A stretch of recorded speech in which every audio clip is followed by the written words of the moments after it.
The Florida Gators have released their depth chart against the Miami Hurricanes, and Montrell Johnson is back.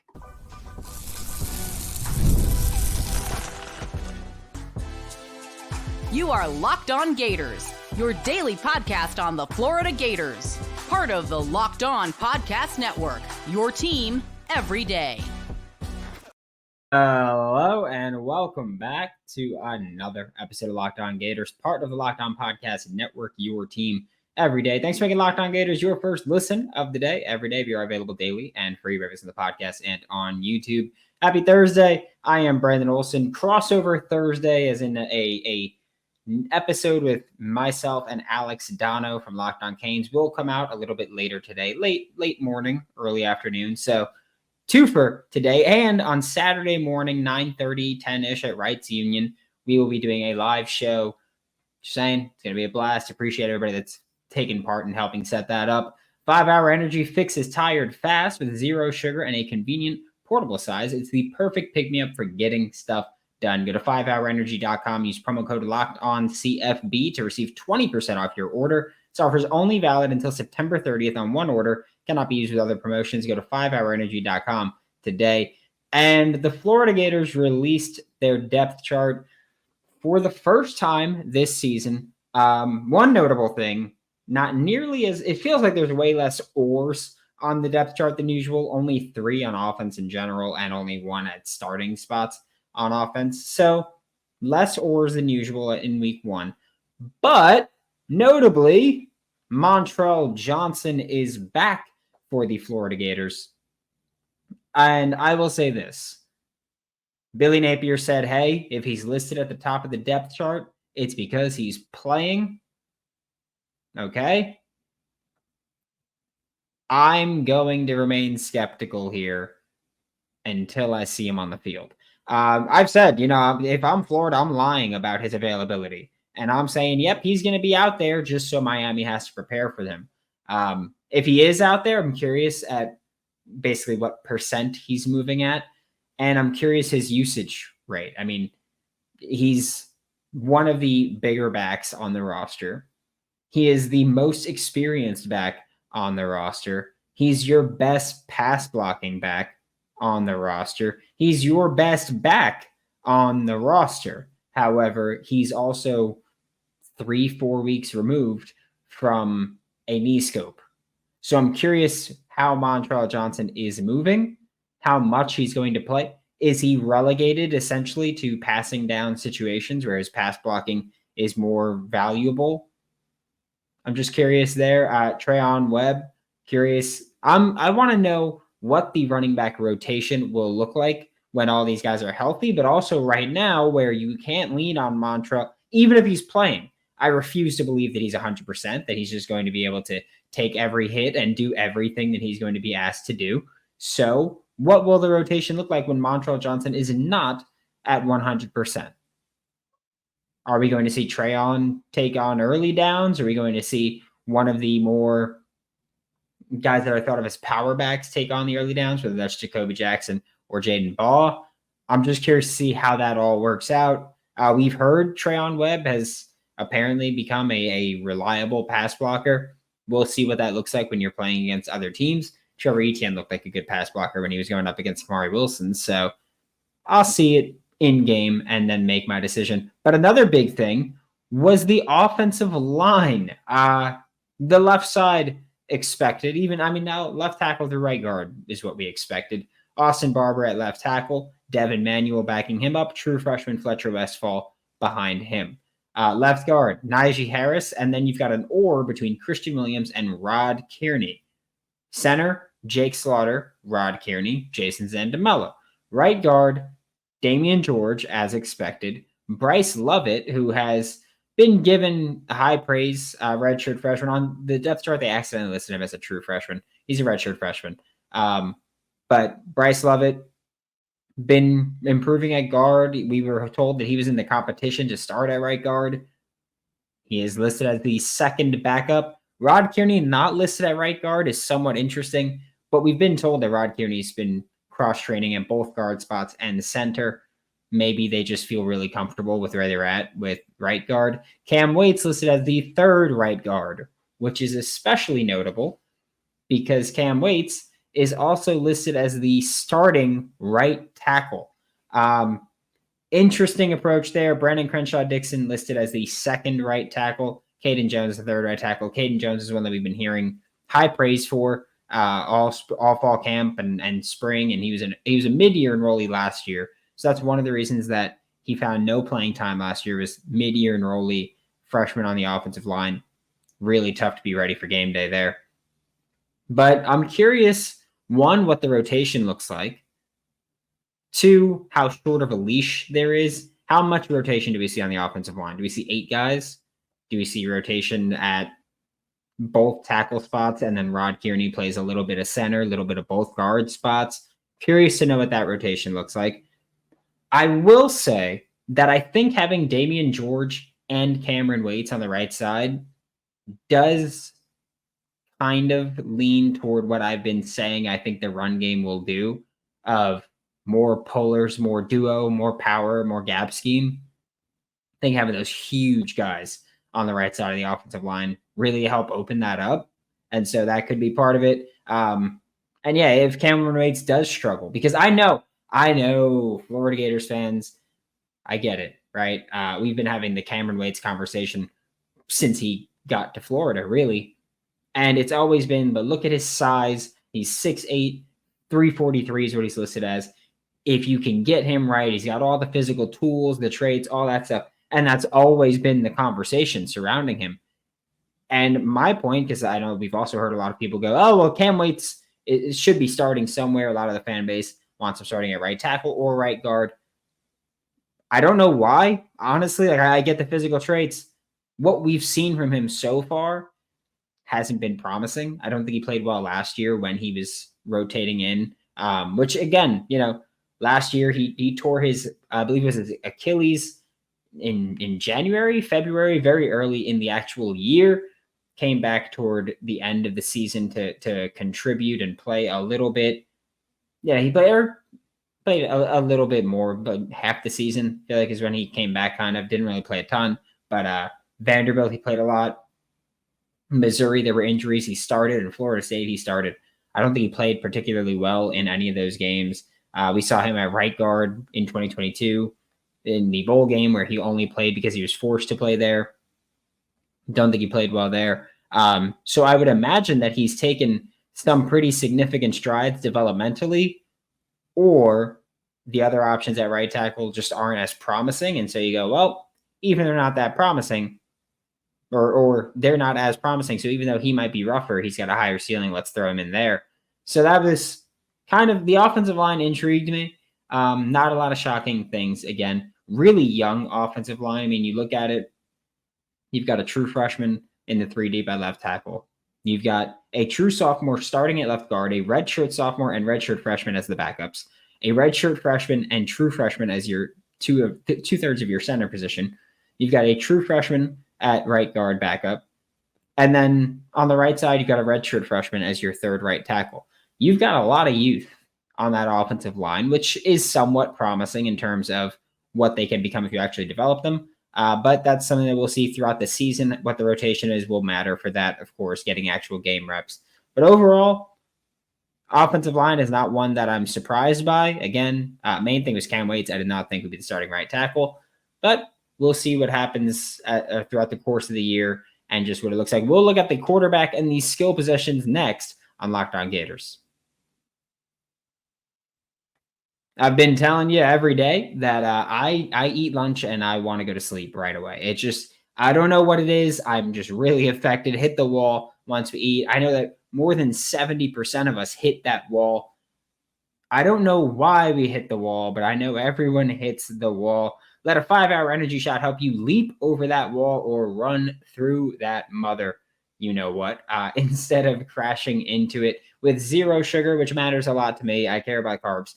Zero sugar, a convenient, portable size. It's the perfect pick-me-up for getting stuff done. And the website has a bunch of flavors: watermelon, tropical burst, grape is my favorite, berry, and there's more than just one flavor for every single person. Like, you got options over there, okay? If you go to 5-Hour Energy, that's the number 5, hourenergy.com, and get some 5-Hour Energy product today, you can use our promo code LOCKEDONCFB to receive 20% off your order. This offer is only valid until September 30th on one order and cannot be used with other promotions. The code is not good on subscription orders. Go to 5hourenergy.com today.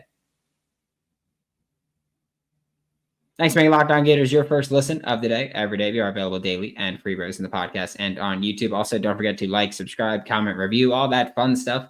And I will hopefully see some of you in Gainesville. I'm heading down there later on today, actually. So later on Thursday, I will be in Gainesville.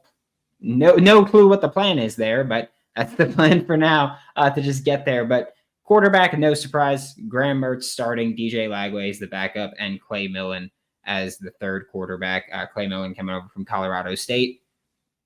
They seem to be pretty confident in his ability if he needs to come in. DJ Lagway likely going to rotate in. I'll be honest with you, I really don't know if he's going to rotate in against Miami. I don't know what the plan is for how often he rotates in.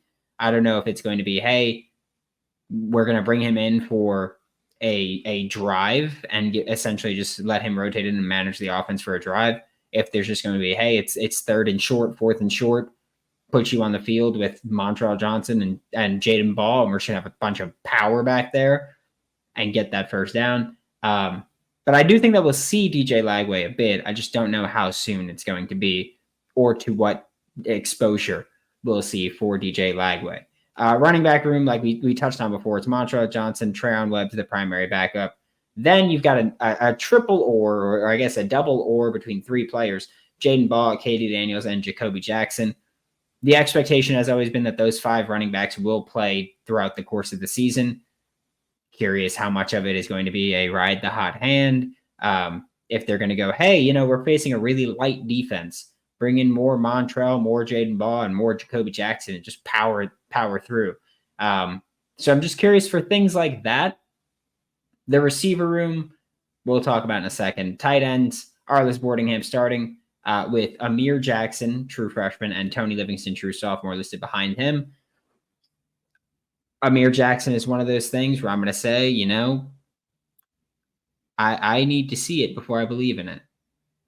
I do. I have a hard time thinking that a true freshman is going to come in and contribute right away. I mean, he's tall. He's almost 2 inches taller than Arlis, but still 17 pounds lighter.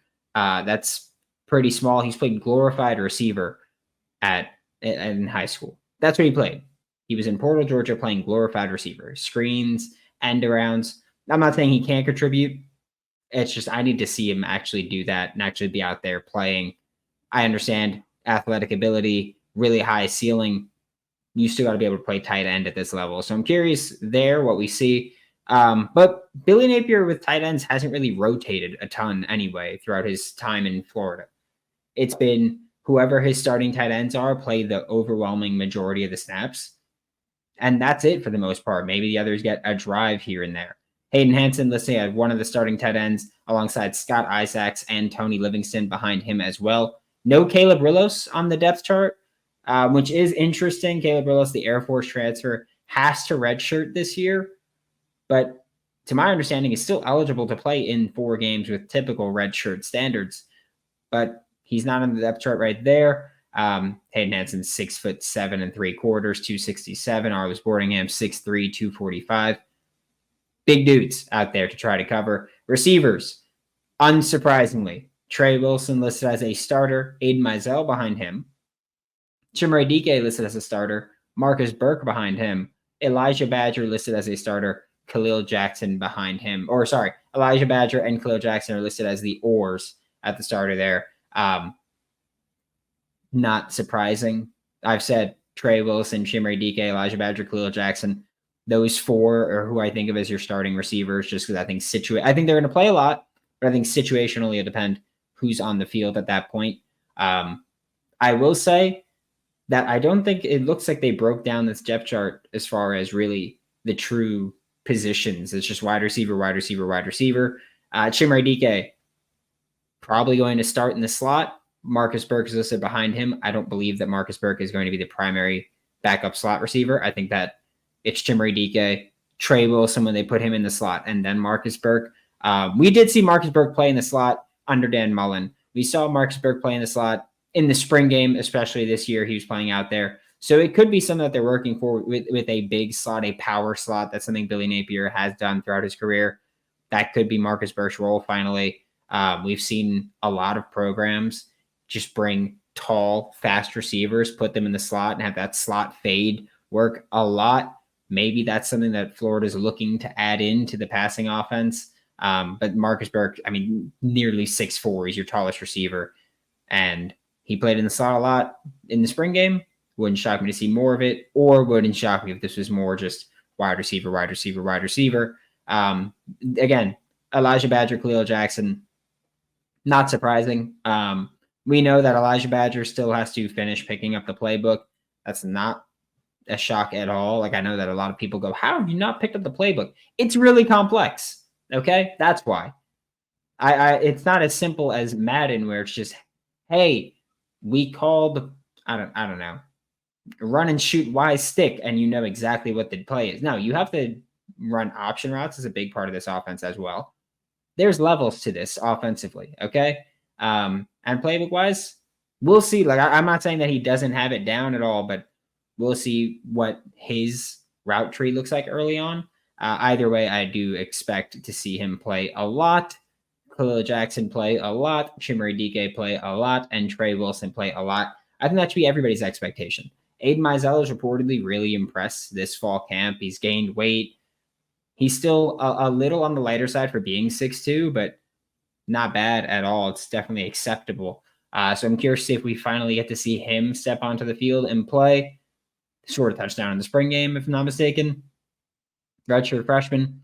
Receiver, I mean, it's one of the more senior groups. Chimere Dike is a senior. Marcus Burke's a redshirt junior. Elijah Badger's a senior. Khalil Jackson's a redshirt junior. And then Trey Wilson, Aiden Mizell, sophomore, redshirt freshman. But I don't think any other position has just two young players on that depth chart. It's very interesting to look at. And I mean, kick returner is listed as Montrell Johnson or Elijah Badger or Jaden Baugh or Jacoby Jackson. I kind of hate all of those. I know Elijah Badger was productive as a kick returner at Arizona State. I know it's a way to get the ball in his hands. Same thing with Jaden Baugh, Jacoby Jackson. Same thing with everybody. I would just prefer to see like TJ Abrams back there or Tank Hawkins, but we'll see. Injury wise, we know Tank Hawkins was in a sling. Probably one of the reasons he's not on there. Punt returner, Trey Wilson, Chimere Dike. Nothing else surprising about special teams other than one thing that was surprising about special teams for me. Nicholas Inglis, the backup punter, is 6'4 3/4, 242. That's huge. Jeremy Crawshaw is 6'3 3/4 and 196. So Nicholas Inglis is just a tank of a punter. But he is listed as the backup punter here. So we'll see. Maybe we see him in week 2 against Samford. I would just like to see it, what that looks like. But we are going to look at the defensive side of the ball now next on Locked On Gators. I know we've been telling you all about FanDuel incessantly. It's America's #1 sportsbook. It's always going to be America's #1 sportsbook, and it's what we use exclusively here at Locked On. Today, we've got a little something different for you. Now through September 22nd, all FanDuel customers can bet $5 and get a 3-week free trial of NFL Sunday Ticket from YouTube and YouTube TV. Then, with a YouTube TV base plan, you'll be able to watch every regular season afternoon out-of-market game. All you need is a Google account and a current form of payment, and you can cancel at any time. Just visit FanDuel.com/lockedon to download America's #1 sportsbook. Fuel up with Factor's no prep, no mess meals. Meet your wellness goals thanks to the menu of a chef-crafted meals with options like Calorie Smart, Protein Plus, and Keto. Factor's fresh, never frozen meals are dietitian approved and ready to eat in just 2 minutes. So no matter how busy you are, you'll always have time to enjoy nutritious, great tasting meals. I mean, I literally ate one last night for dinner. I don't eat them every night, but last night for dinner, ate one. It was a long day. And you know what? On days when I don't work out, I carb cycle. So days when I don't work out, I have to eat low carb. that's when I go to Factor Meals there. So head to factormeals.com/LockedOnCollege50 and use code LockedOnCollege50 to get 50% off your first box plus 20% off your next month. That's code LockedOnCollege50 at factormeals.com/LockedOnCollege50 to get 50% off your first box plus 20% off your next month while your subscription is active. Thanks for making Locked On Gators your first listen of the day. Every day we are available daily and free breakfast in the podcast and on YouTube. Looking at the defensive side of the depth chart, I mean, I don't know how much the order. I don't know how they determine this order for the oars. In fact, I think I'm realizing how they determine the order for the oars. Okay. So I think the way they determine the order for the oars is just numerically. In every spot where there's an or, it's the smaller number first. Elijah Badger or Khalil Jackson, 6 or 22. Christian Williams or Rod Kearney, 56 or 71. So I think that's how it's breaking up. Amir Jackson or Tony Livingston, 7 or 86. Scott Isaacs or Tony Livingston, 85 or 86. Running backs, Jaden Baugh, Katie Daniels, Jacoby Jackson, 13, 21, 24. Okay, so the F position, and that has the strong side end. That's Justice Boone, Cam James, and Tyreek Sapp are all oars over there. 1, 24, 94. I don't truly believe Tyreek Sapp is number 3 in that rotation. In fact, personally, I think he might be number 1. I've said before, Justice Boone, I know that we've heard fantastic things about him through all camp, every camp, but we haven't seen him play meaningful snaps in a game since 2022. And even then, he wasn't very productive. So I'm curious to see that. But Cam James has been promising. He's been getting a bit of hype there. Nose tackle, Desmond Watson over Cam Jackson, or Desmond Watson or Cam Jackson. Desmond Watson, 21. Cam Jackson, 99. So I'm pretty sure it's just numerical order there. Cam Jackson's going to play the overwhelming majority of the snaps, I believe. Big end, 3 tech, not surprising there. Caleb Banks or Joey Slackman. That's exactly what we've expected to see this entire time. That's not surprising. It's always been those two are going to be the ones in there. That's not a shock in any way, shape, or form. Jack, TJ Searcy, or George Gums. Jack Pyburn backing them up. I think it'll be TJ Searcy, then George Gums. I know that it's numerical order, but still think that one rings true. My expectations are very high for TJ Searcy. That he's got a lot of physical tools, a lot of physical traits. We did a spring game breakdown of him for the Insider program, which the link's in the description below. But we did that Insider program scouting report. He was on there, very optimistic with what he can become. Not too sure that we see it immediately, but I do think that he's got a really high ceiling and shows a lot of promise. Really long arms. He just looks like he's listed as 6'5", 262. Would not shock me if he had like a 6'8", 6'9" wingspan. Wouldn't shock me at all. He looks like he's just a really long edge rusher. Linebackers, Shamar James and Grayson Howard or Derek Wingo, Miles Graham or RJ Moten. So it's Shamar James, Miles Graham or RJ Moten, Pop Howard or Derek Wingo, Jaden Robinson below them. That's kind of how we expected to see it shake out. I'm very curious to see how the linebacker rotation works out. Sam is George Gums Jr. listed as the starter, which isn't surprising. Aaron Childs behind him, Jamarcus Weston behind him. That's an interesting group. Just because I'm curious with George Gums and Jamarcus Weston being on that list to make me think that that's more of an edge spot. But Aaron Childs being on that list makes me think that might be more of an off-ball spot. So I'm just curious to see what that looks like. It was rare that we saw Florida go 3 linebackers. And by rare, I just mean, it wasn't consistent. But we saw it pretty much every game. Them go 3 linebackers on the field at once. I'm curious how often they do it this year. But that lineup is shaken up. Like, imagine seeing something like Justice Boone, Des Watson, or we'll say Justice Boone, Cam Jackson, and Caleb Banks as your 3 down. And then you've got TJ Searcy standing up on one edge, George Gums Jr. standing up on another edge, Shamar James and Pup Howard as the off-ball guys. Come on now. That sounds like hell. Sounds like hell for the offense. And corner, Jason Marshall, Jakeem Jackson, Teddy Foster, Devin Moore, Dijon Johnson, Jameer Grimsley. No surprises there, really. Teddy Foster being listed as the third corner on that side is a bit interesting. Like Jameer Grimsley was a blue chip caliber cornerback coming in. Teddy Foster was really not. He was overlooked by a lot of people. But him being third on that depth chart is nice. No Cormani McClain listed. Not surprising. Like I've said, I don't think he's going to do much this year. Been saying that. Was not impressed with his Colorado tape. Still think he's got a really high ceiling, but wasn't impressed with his Colorado tape. So I need to see that. Safety, Jordan Castell, Triquez Bridges, Gregory Smith III, true freshman that just started playing safety last year. So very new to the position still, but was really impressive during the spring game. We talked about that ad nauseum. I think that he was just really good. He moved really naturally, and it was moving with a kind of confidence that you don't see often. Other safety spot, Asa Turner, DJ Douglas, Bryce Thornton.